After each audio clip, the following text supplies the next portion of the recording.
आज की वीडियो मेरी काफ़ी इन्फॉर्मेटिव होने वाली है मेरी उन बहनों के लिए जो बहनें मेरी नमाज़ पढ़ना चाहती है, बस सिर्फ चाहती है और पढ़ती नहीं है।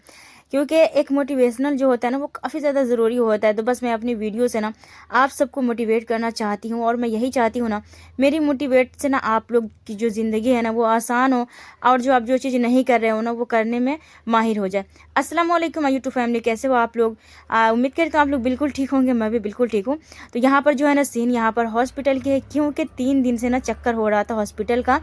क्योंकि मेरी बहन को डिलीवरी था तो उनको बाबू हुई है, तो बस इसी के कारण जो है ना हॉस्पिटल का चक्कर था। और नहीं तो मैं कोई वीडियोस बना पा रही थी और नहीं एडिटिंग कर पा रही थी। और मेरी बहुत सारी बहनों का कमेंट भी आ रहा था, बहुत सारी अच्छी अच्छी कमेंट भी मैं पढ़ रही थी। लेकिन मैं वीडियोस जब बनाऊंगी तभी तो मैं रिप्लाई दूंगी ना, क्योंकि मैं ना बहुत ज़्यादा परेशान थी। अब वो हॉस्पिटल में अभी एडमिट है, तो बस इसी के कारण नहीं हो पा रहा था। खैर यहाँ पर जो है ना मैं आप लोगों के साथ जो है ना शामिल आज हो चुकी हूँ, क्योंकि मैं घर आ गई हूँ, वहाँ पर अम्मी है। तो बस आप लोगों से ना जो मैं अपनी बातें हैं ना, वो जो भी मोटिवेशनल बात है ना वो सब शेयर करूँगी। और जो बहन मेरी चाहती है नमाज़ पढ़ना और बस वो पढ़ नहीं पाती है, तो वो किस तरीके से अपनी आदत बनाए और कैसे पढ़े और कैसे स्टार्ट करे, बस यही सब शेयर करूँगी। अच्छा, यहाँ पर जो है ना मैं ऑनलाइन करी हुई थी हैंडवीड, तो मैंने ये सोचा कि जब भी आप कोई पार्सल अगर खोलें ना तो उसका वीडियो ज़रूर से बना लो। कोई भी एक चीज़ दिक्कत होती है, परेशानी होती है ना, तो बाद में वो मानेंगे नहीं। तो अगर आप स्टार्टिंग से ही इस तरीके से वीडियोस बना करके खोलेंगे ना, ओपन करेंगे ना, तो फिर वो आपके लिए हेल्प रहेगा। और कभी अगर कोई प्रॉब्लम आता भी है ना तो वो ईजिली आप मतलब उसको प्रूफ के तौर पर दिखा सकते हो।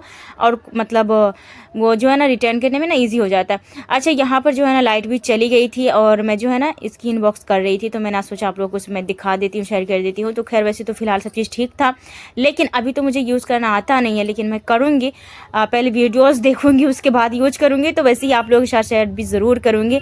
और काफ़ी मैं आगे जो है ना बहुत सारी मज़े मज़े की जो है ना रेसिपी सब्जी भी बनाने लगी हूँ, तो बस वो सब भी शेयर करूँगी। क्योंकि बहुत सारी चीज़ होती है ना किचन में, बहुत सारी चीज़ों की ज़रूरत पड़ती है। और मेरा जो जो घर है ना वो गांव में है, अब बहुत ऐसी चीज़ मिलती नहीं है और बच्चों की फरमाइश बहुत ज़्यादा रहती है। तो मैंने कुछ सेविंग करी थी, तो मैंने सोचा चलो उससे मैं मंगा लेती हूँ। क्योंकि एक एक रुपया करके 10-10 रुपया करके अगर आप सेव करते हो ना, तो यकीन जानो कुछ चीज़ लेने में ना आपको आसानी हो जाएगी और आप आराम से ना कोई चीज़ ले सकते हो। खैर यहाँ पर आप लोग कमेंट करके मुझे ज़रूर से बताना, अगर सेविंग करने का भी तरीका जानना है ना तो मुझे कमेंट ज़रूर करना। मैं इंशाल्लाह ज़रूर से वो तरीका शेयर करूँगी और आप लोग भी सेविंग करके कुछ भी ले सकते हो, ठीक है। यहाँ पर ये सब चीज़ ठीक ठाक था, तो बस मैं जैसे मैंने खोला था मैंने सोचा चलो उसी तरीके से मैं रख देती हूँ। क्योंकि मैंने अभी तुरंत ही मतलब डॉक्टर के पास से वो हॉस्पिटल से रिटर्न घर आई थी और यहाँ पर जो है ना वो पार्सल वाला आ गया था। अच्छा है कि मैं आ गई थी, पार्सल वाला आ गया तो मैं इजीली ले ली थी, वरना फिर बहुत ज़्यादा परेशानी बढ़ जाती है। क्योंकि नंबर मैं अपना ही देती हूँ ना, क्योंकि घर में मैं ही हूँ तो नंबर मैं अपना देती हूँ, तो थोड़ी बहुत जो है ना परेशानी बढ़ जाती है। खैर यहाँ पे सारी चीज़ बहुत अच्छे थे। और ये थी नेक्स्ट डे की वीडियो, तो यहाँ पर क्लीनिंग वगैरह और खाने उन्हें बनाएंगे। अच्छा जी, आ जाते हैं हम उन टॉपिक की तरफ कि बहुत सारी बहनें जो है ना हमारी कह रही थी कि आपकी बात मुझे बहुत अच्छी लगी, माशाल्लाह आप नमाज के बारे में बता रहे, बहुत अच्छा। मतलब नेगेटिव कमेंट एक भी नहीं था, सब पॉजिटिव थे और ऐसे थे कि जिसे पढ़ के ना मेरा दिल एकदम खुश हो गया था। और मुझे ये लग रहा था कि मेरी वजह से अगर अल्लाह ताला आपके दिल में हदायत दे और आप ना मतलब नमाज़ पढ़ना शुरू कर दे और आप अच्छी बातें करना शुरू कर दे, तो इससे बढ़ के क्या ही हो सकता है। अच्छा, एक बहन ये कह रही थी कि मैं नमाज़ पढ़ने की कोशिश करूँगी, तो उसे मैं ये कहना चाहती हूँ ना कि बहुत सारी मेरी बहनें ना सिर्फ कोशिश करती हैं, मतलब सोचती है कि मैं कोशिश करूँगी, मैं कल से पढ़ूँगी, मैं परसों से पढ़ूँगी। तो आप लोग कोशिश ना करें, बस करना ये है ना कि जैसे आपका दिल चाहा ना कि मुझे नमाज़ पढ़ना है, तो बस उसी टाइम अगर पाक साफ़ है तो बहुत अच्छी बात है, वज़ू करके अब 2 रकात नफिल से स्टार्ट कर दीजिए, 2 रकात नफिल का पढ़ लीजिए।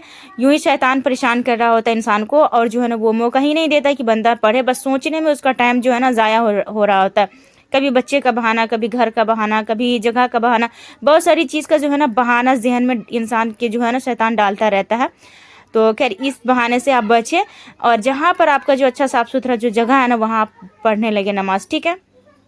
अच्छा, यहाँ पर जो है ना मैं एक और बात कहूँगी, अक्सर ज़ोहर के टाइम से जो है ना नमाज़ पढ़ने का दिल नहीं चाह रहा होगा ना, तो आप कोशिश कीजिएगा मगरिब के टाइम से स्टार्ट कीजिए, बहुत ही अच्छा अफजल वक्त है, उस टाइम से आप नमाज़ पढ़ना शुरू कर दीजिए। यकीन जानिए आपको नमाज़ पढ़ने में भी दिल लगेगा, क्योंकि कम नमाज है ना, तो आपको ऐसा लगेगा मैंने तो जल्दी से पढ़ ली है ना, ऐसा महसूस होगा। आप चाहे तो नफिल ना पढ़े, छोड़ दे, आपकी मर्जी। क्योंकि छोटे छोटे जब बच्चे रहते हैं ना, मेरे पास भी जो मेरी छोटी सी बच्ची रहती थी, अभी भी की बात मैं कर रही हूँ, अगर मैं कुछ ज़्यादा परेशान रहूँगी, वक्त कम रहेगा, तो मैं क्या करती हूँ कि नफिल को मैं छोड़ देती हूँ। जो मेरे लिए फ़र्ज है, जो सुन्नत है, जो मुझे ज़्यादा ज़रूरी है ना, वो मैं पढ़ लेती हूँ। क्योंकि नमाज को आसान बनाना अपने हाथ में है और ना पढ़ना अपने हाथ में है। तो मुझे ये लगता है कि अगर मैं ना पढ़ती हूँ ना तो उससे कहीं बेहतर है ना कि मैं पढ़ लूँ। अच्छा, रमज़ान शरीफ में बहुत सारे आदमी तरावी नहीं पढ़ते, तो उनके लिए ये भी है कि आप 2 रिकात से ही स्टार्ट कर दे, 4 रिकात से स्टार्ट कर दे। अगर बिल्कुल किसी को नहीं पढ़ा जा रहा है ना तो वो 8 रिकात ही पढ़ ले। अगर दिल है ना तो पूरा पढ़ ले, क्योंकि अगर आपकी आदत बनती है ना तो आप यकीन जानो वो पढ़ना आपके लिए बड़ी इजी हो जाता है और पढ़ने लगता है। वैसे जब नमाज़ पढ़ने की आदत हो जाएगी ना तो फिर छोटी छोटी सी बात का ख्याल रखना है, कोई दुआ वगैरह सीखना है, पढ़ना है, वो सब शुरू ज़रूर से कर दीजिएगा, वो पढ़िएगा, ठीक है।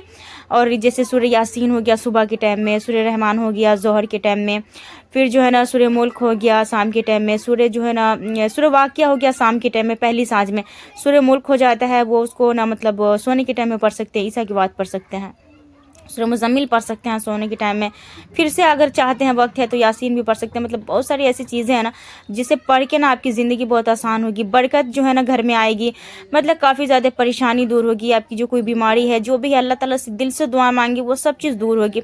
हाँ, एक ये बात है ना, बहुत सारे आदमी बोलते हैं और मैं खुद भी सोचती हूँ कि यार मैं कितना दिन से दुआ मांग रही हूँ, मेरी दुआ कबूल क्यों नहीं होती।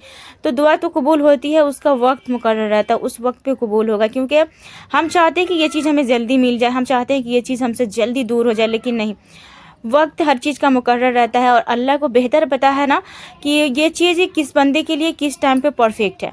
क्योंकि ये चीज़ मुझे लग रहा है कि मेरे मतलब ज़िंदगी में ना ये चीज़ रहती तो बड़ी आसानी होती, लेकिन वो चीज़ अल्लाह को मालूम है ना कि अगर मैं अभी दे दूँगा तो इनको मेरे से परेशानी भी बढ़ सकती है, उनकी वजह से मेरी ईमान भी कमज़ोर हो सकती है ना, तो यही बात रहती है। अच्छा, मैं एक बात बोल दूँ, अपनी बात कह रही हूँ कि मेरी बहन की कोई इतनी ज़्यादा सीरियस थी और हम लोगों की ज़ुबान पे सिर्फ आयत करीमा के अलावा कुछ नहीं आ रहा था और अल्लाह के अलावा कुछ भी नहीं आ रहा था।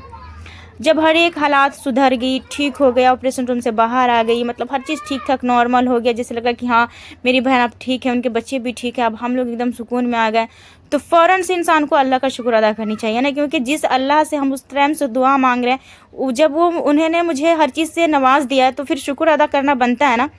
तो इंसान उस टाइम पर भूल जाता है, क्योंकि कलमा तो सभी के मुंह पर था और जब है ना शुक्र करने की वक्त आई ना तो मुझे लग रहा था सबका ज़ुबान बंद हो गया था। तो ऐसा कभी भी नहीं करना चाहिए ना, हर चीज़ को पाने के बाद ना अल्लाह का शुक्र अदा करे तो बहुत बेहतर है। तो कहते हैं ना कि सारी मुसीबत हम ही के लिए, तो अल्लाह ताला को बेहतर पता है कि अगर हम मुसीबत नहीं देंगे ना तो ये मुझे भूल जाएंगी। तो अल्लाह ताला को ये बिल्कुल नहीं पसंद है कि मेरी बंदा जो है ना वो गुनाह के हालात में उठे, बिल्कुल भी नहीं पसंद है। वो चाहते हैं कि जो भी गुनाह है ना वो सब मेरे बंदा का माफ़ हो जाए, वो गुनाह ना करे, अच्छे हालात में मिला, क्योंकि बहुत ज़्यादा प्यार करते हैं ना, 70 माओं से बढ़ के ना अल्लाह अपने बंदों से प्यार करते हैं। तो जाहिर सी बात है माँ चाहेगी कि आप मतलब गलत रास्ते पर चलो, किसी की माँ ये चाहती है कि आप है ना मतलब किसी तकलीफ़ हो, अगर थोड़ी सी बुखार आ जाती है ना तो माँ परेशान हो जाती है। तो आप सोच सकते हो जो अल्लाह जो 70 माओं से बढ़ के चाहने वाला उसको कितनी परेशानी होती होगी। तो बस सिर्फ ये वक्ती तौर पर वक्ती बात रहती है। अल्लाह ताला सबका काम में आसानी फरमाए और सबको जो है ना नमाज़ पढ़ने की तौफीक दे और अच्छे रास्ते पर चलने की तौफीक दे और सबकी परेशानियों को दूर फरमाए, क्योंकि परेशानी जो है ना वो हर एक की ज़िंदगी में है। झिलझला तो हम भी जाते हैं, लेकिन कर क्या सकते हैं। अल्लाह से फ़ौरन मैं माफ़ी मांगती हूँ, तौबा करती हूँ कि या अल्लाह मैं झिलझिला गई हूँ ना, इसलिए मेरे मुंह से कुछ अगर निकल जाता है, मेरे दिल से कुछ निकल जाता है तो आप माफ़ कर दे, ठीक है। वीडियो को एंड करती हूँ। अल्लाह हाफिज़।